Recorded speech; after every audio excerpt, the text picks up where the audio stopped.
नमस्कार दोस्तों, मैं तरुण स्वागत करता हूं आपका अपना यूट्यूब चैनल रियल तरुण पर। अनएडिटेड वीडियो ला रहा हूं लगातार, बैक टू बैक। सपोर्ट चाहिए भाई, और सपोर्ट आप भर भर के दे भी रहे हो, ठीक है। तो भाई को सपोर्ट करें, क्योंकि टेक्निकली मैं जो है ना कंप्यूटर के मामले में जीरो हूँ। तो अभी मेरा जो डिज़ाइनर है और जो एडिटर है ना, उनके ऊपर ज़्यादा काम आ रखा है। तो मैं सोच रहा हूँ कि अब महीने महीने में एक वीडियो डालने से अच्छा ऐसे ही 10 वीडियो डाल दूँ। तो दोस्तों, आज मेरा वीडियो का विषय है मिडिल क्लास। जी हाँ, मिडिल क्लास, मध्यम वर्ग जिसको बोलते हैं।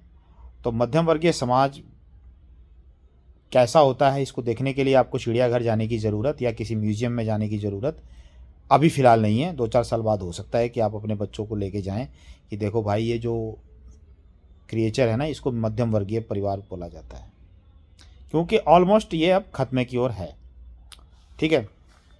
अब ऐसा क्यों है, तो मैं आपको स्टेप बाय स्टेप बताता हूँ, ठीक है।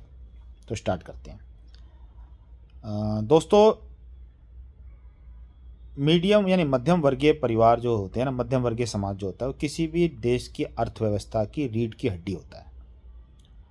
अब ये दो हिस्सों से चलता है। पहला हिस्सा इसमें ये होता है इनकमिंग। इनकमिंग मतलब जो निर्धन हैं, जो बिलो पॉवर्टी लाइन हैं या अबव पॉवर्टी लाइन हैं, उनको जो है ना उठाकर उनके साथ ऐसा कुछ किया जाए, उनको सरकार ऐसा कुछ नीतियों के द्वारा मदद करती है कि जिससे कि ये मध्यम वर्गीय परिवार बन जाए। और मध्यम वर्गीय परिवार से आउट कैसे किया जाता है? मध्यम वर्गीय परिवार में जो है कि सरकार कोशिश करती है कि इनको कुछ इस तरीके से सरकार की नीतियों से लाभान्वित किया जाए कि ये उच्च वर्ग में चले जाए। पिछले 10 सालों से हमारी जो सरकार है मौजूदा, मैं उसी की बात करूंगा, क्योंकि फिर मैं पीछे जाऊंगा तो फिर मुझे 2000 साल पीछे जाना पड़ेगा, उसका कोई फ़ायदा नहीं है। पिछले 10 साल की जो ये गवर्नमेंट रही है, मैं बीजेपी का बहुत बड़ा सपोर्टर रहा हूँ, लेकिन इस गवर्नमेंट की जो नीतियाँ हैं वो पिछले 10 सालों से ऐसी हैं कि मध्यम वर्ग परिवार में ना तो कोई बंदा आना चाहिए, मध्यम वर्गीय समाज में ना तो किसी की एंट्री हो, और ना कोई बंदा यहाँ से बाहर जाए। ये एक सर्कल बन जाए और पूरा मध्यम वर्गीय समाज जो है ना, वो इसी सर्कल में नाचता रहे, पिसता रहे, और जैसे चक्की के 2 पार्ट में आदमी समाप्त हो जाता है, उस तरीके से ये निर्धन वर्ग और उच्च वर्ग के बीच में ऐसा पिसा जाए, ऐसा जता जाए कि इसका चूरमा चूरमा बन जाए। अब मैं आपको बता रहा हूँ, देखिए कि हमारे समाज में आज सरकार 80 करोड़ लोगों को राशन दे रही है, मुफ्त राशन दे रही है। हालांकि इसमें भी झोल है। आज से 10 साल पहले ये होता था कि राशन आपको कहीं 2 रुपये किलो चावल और शायद 1 रुपये किलो गेहूँ मिलता था, और नंबर ऑफ़ टाइम लोग जाके लेते थे, जिनका बिलो पॉवर्टी लाइन का या एक कार्ड होता था, लाल कार्ड उसको बोला जाता था, अब जाने है कि नहीं है। उस कार्ड को दिखाकर नंबर ऑफ़ टाइम आप अपना राशन ले सकते हैं। मतलब होता है कि 2 बार 3 बार तो मिल ही जाता था, अगर कहीं कैपिंग भी होती थी तो महीने में 2 बार या 3 बार मिलता था। सरकार ने क्या किया, उस सब्सिडी वाले सिस्टम को बंद करके क्या किया कि प्रत्येक परिवार को 5 किलो, यानी हर परिवार में अगर 5 सदस्य हैं तो 25 किलो अनाज बिल्कुल फ्री कर दिया। तो 25 किलो अनाज मोर देन इनफ होता है एक परिवार के लिए, अगर वो 3 4 5 परिवार लोग हैं।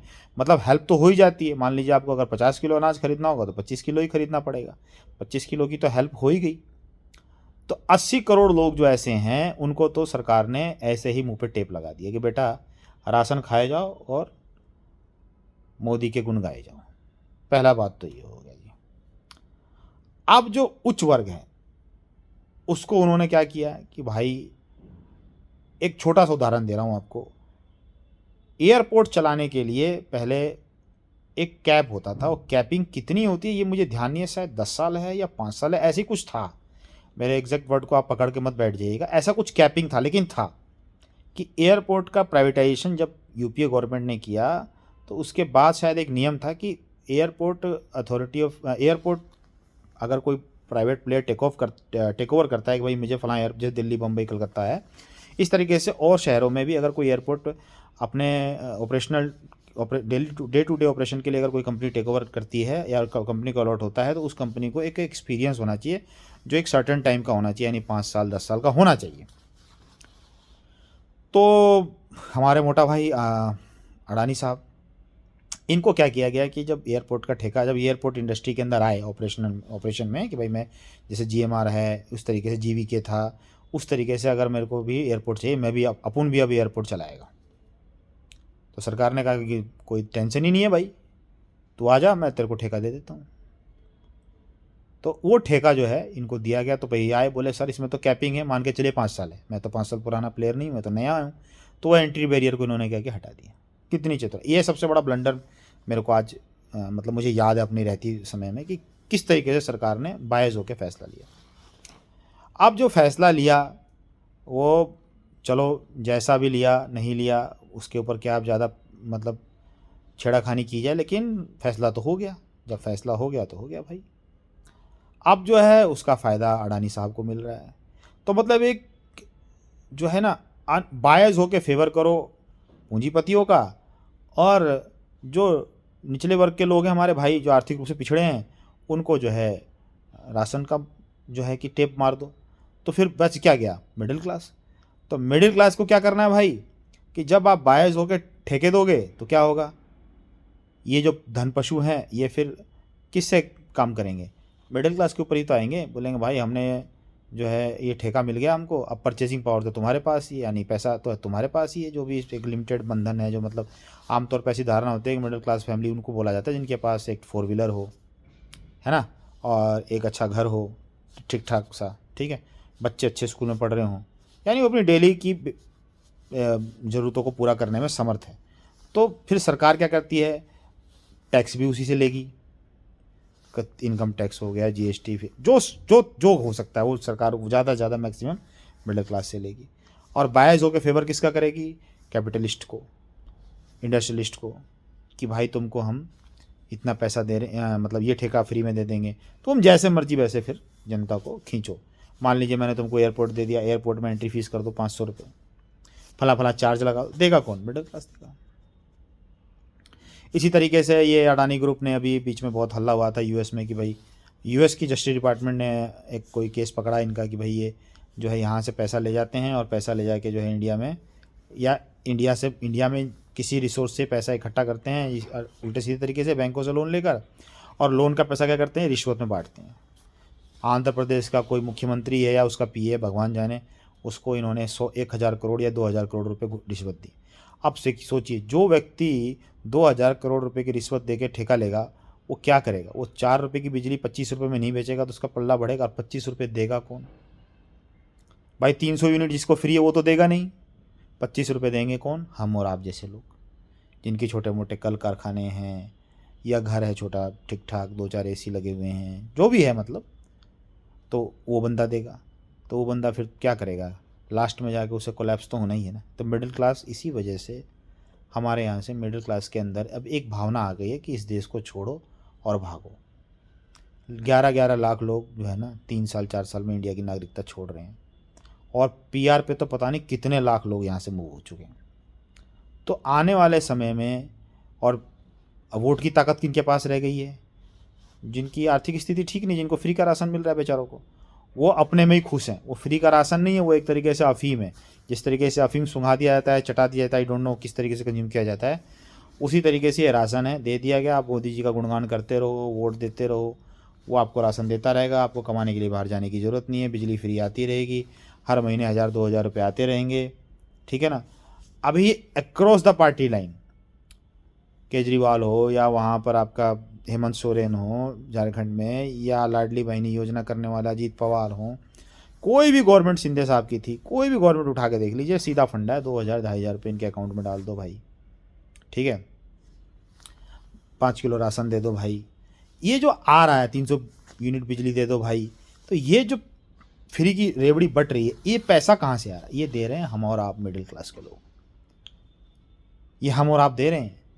यकीन मानिए आप, पॉपकॉर्न में सिनेमा हॉल में जाके जो है कि अब किस मिडिल क्लास की फैमिली की इतनी हैसियत रह गई है कि पॉपकॉर्न जाके सिनेमा हॉल में खा लेगा।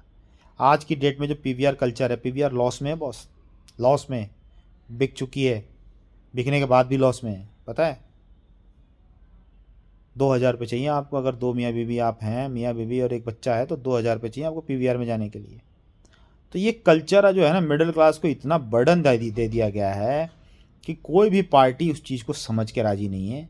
हमारे देश की पॉलिटिक्स इतनी ज़्यादा एंटी मिडिल क्लास हो गई है कि कोई भी व्यक्ति अब इस बात को समझ के राज़ी नहीं है कि भाई इनके अंदर भी जान है, ये भी समझ रहे हैं कि हमारा शोषण हो रहा है, लेकिन क्या करें, यूनाइटेड हो नहीं सकते हैं। कास्ट में बचे हुए हैं, क्रीक में बटे हुए हैं, कुछ बोल नहीं सकते हैं। जब बोलने की बारी होती है तो मिडिल क्लास क्या करता है, कोई हिंदू बन जाता है, कोई मुसलमान बन जाता है, कोई दलित बन जाता है, कोई अगड़ा बन जाता है, कोई पिछड़ा बन जाता है। इकट्ठा होगा तब तो कोई डिमांड होगी। तो जो चुनने वाले लोग हैं वो आपके ये हो गए, और जो चुनने में मतलब जो चुनने वाले लोग हैं ना, समझ रहे हो ना, जिनके पास सबसे ज़्यादा वोट है उनको ये राशन दे के चुप कर दिया, तो चुनने वाले लोग चुप हो गए, और मैनिपुलेशन वाले लोग इनके साथ हो गए, क्योंकि इन्होंने तो उसको, चाहे अक्रॉस द लाइन कोई भी गवर्नमेंट हो, हर मंच पे वो आपको अडानी दिखेगा, हर मंच पे अंबानी दिखेगा। क्यों दिखता है भाई? क्योंकि इनका चलता है। जो ये आपका चुनावी चंदे का जो मैटर उठा था, इसमें सब लोग नंबर 1, जैसे चांद पे नील आर्मस्ट्रॉन्ग पहला कदम रखा तो सबको पहला वाला याद है, दूसरा कौन है वो किसी को याद नहीं है। इसी तरीके से चुनावी चंदे का खेल हुआ, उसमें सबको याद है कि बीजेपी को फला आदमी ने इतने दिया, बीजेपी को उतना दिया, बीजेपी ने ये किया। अब ऑफ कोर्स वो पार्टनर, एक तो वो सेंटर में है, तो मतलब पावर में है, तो उसके खिलाफ सवाल बनता भी है। पर आपको पता है दूसरे नंबर पे कौन था? दूसरे नंबर पे तृणमूल कांग्रेस थी। 673 करोड़ रुपए उसने चुनावी चंदा लिया है। अब जिस धन पशु से उसने पैसा लिया होगा, आप समझ रहे हैं उसके बारे में, उसको कितने ठेके मिले होंगे फ्री फंड में। तो ये सब चीज़ें हैं। मैं ज़्यादा गहराई से नहीं विश्लेषण कर रहा हूँ कि चंदा कहाँ से आया, उसको फिर किस तरीके से, उस पर भी एक वीडियो बनाऊंगा, किस तरीके से क्या छूट मिली। ये एक अलग विषय है, और जिसको मैं वीडियो में बना के आपको साबित भी कर दूंगा। लेकिन ये मान के चलिए कि कोई 1-1 लाख करोड़ रुपया दे रहा है, 600 700 करोड़ रुपया दे रहा है, तो वो आपसे फ्री में दे रहा है क्या? वो इसलिए दे रहा है ताकि वो धंधा अपना 1 रुपये की चीज़ को 10 रुपये कर दे, 10 रुपये कर दे, और फिर मिडिल क्लास उसको खरीदेगा। क्योंकि लोअर क्लास को खरीदने की जरूरत ही नहीं भाई, उसको राशन मिल रहा है, बिजली मिल रही है, पानी मिल रही है, बहुत उसको उड़ान मारेगा तो सब्सिडी मिल रही है, खेत में वो काम कर रहा है तो बेचारे को वैसे भी लोन माफ़ हो जाता है, और वो भी और भी कई तरीके हैं, कम ब्याज पे पैसा मिल जाना, ये सब चीज़ें चल रही हैं। नौकरी पेशा आदमी, तो जैसे मेरे पिताजी किसान हैं, तो वो लोअर क्लास में आते हैं, क्योंकि आज भी हमारे पास मान लीजिए 15 बीघे ज़मीन है, तो 15 बीघे ज़मीन कितनी होती है, लेकिन मैं उनका बेटा हूँ और मैं मिडिल क्लास में हूँ, तो मेरे साथ जो हो रहा है वो हो रहा है। तो ये सब चीज़ें जो हमारे साथ हैं, इसको कोई सरकार समझ के राजी नहीं है, क्योंकि सरकार चाहती है कि मेरा दोनों तरफ से काम चले। आपको पता है हरियाणा का चुनाव बीजेपी कैसे जीती? मैं आपको बताता हूँ। हरियाणा का चुनाव बीजेपी जीती इन धन पशुओं की वजह से। इन धन पशुओं ने हरियाणा में, मेरे सामने जो हुआ है मैं बता रहा हूँ आपको, मेरा ऑफिस है दिल्ली के अंदर, मैं अक्सर कांग्रेस पार्टी दफ्तर और बीजेपी पार्टी दफ्तर के आसपास घूमता रहता हूँ। संडे के दिन, मंडे के दिन एक चक्कर मेरा वहाँ से जाता है। अब जब भी मैं वहाँ से जाता हूँ तो मैंने क्या देखा, हरियाणा के चुनाव के टाइम पे ट्रक भर के गाड़ियाँ ही गाड़ियाँ आ रही हैं टिकट के लिए कांग्रेस के कार्यालय के बाहर। 10 आदमी पहुँचे टिकट लेने के लिए, मान लीजिए सपोज कीजिए कोई हल्का है, जैसे बहादुरगढ़ या बादशाहपुर है, बादशाहपुर में गए भाई, उदाहरण दे रहा हूँ आपको, और ये आप देख भी लेना। पहुँचे, बोले हाँ भाई टिकट। कोई भी पार्टी टिकट तो एक ही देगी, एक दे दिया, 9 नाराज़ हो गए। पहले भी चुनाव में होते थे, आगे भी होंगे, नाराज़ होकर वो अपने घर चले गए। उनके यहाँ इन धन पशुओं की पार्टी जो बीजेपी है, ये उनके घर गए, बोला भाई तुझे चुनाव लड़ना था ना? बोला हाँ भाई लड़ना था। तो नाराज़ क्यों हो रहा है, लड़ चुनाव। बोला भाई कैसे लड़ूँ, पार्टी फंडिंग ही नहीं है, तो पैसा ही नहीं है मेरे पास, मैं लड़ूँ कैसे?